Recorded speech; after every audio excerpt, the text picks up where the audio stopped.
जुरा के तुम रबुई है जी एक बार सड़ी पानी बंद है कि चले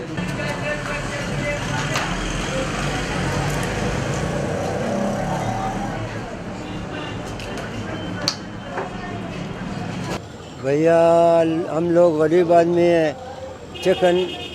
महंगा है, गोश्त महंगा हो गया, चिकन महंगा हो गया, तो गरीब आदमी दाल साग भी है वो भी इससे ज़्यादा है, तो बहुत मुश्किल है वो गरीब आदमी के लिए जीना। तो हुकूमत को चाहिए कि इसके बारे में इक़दाम उठाए जो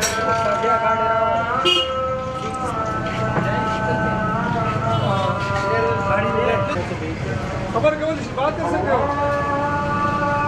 बात कर सकते हो।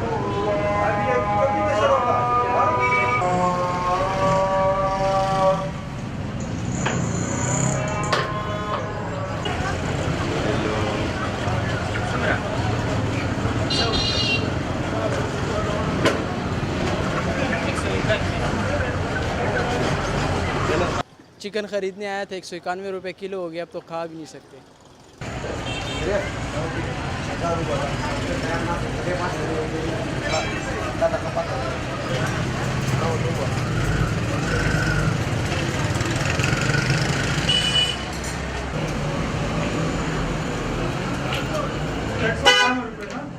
ये उस दिन जब मैं आया 165 रुपये एक महीने हो गया मैंने मेरे कितने लगे 120 130 हजार हुआ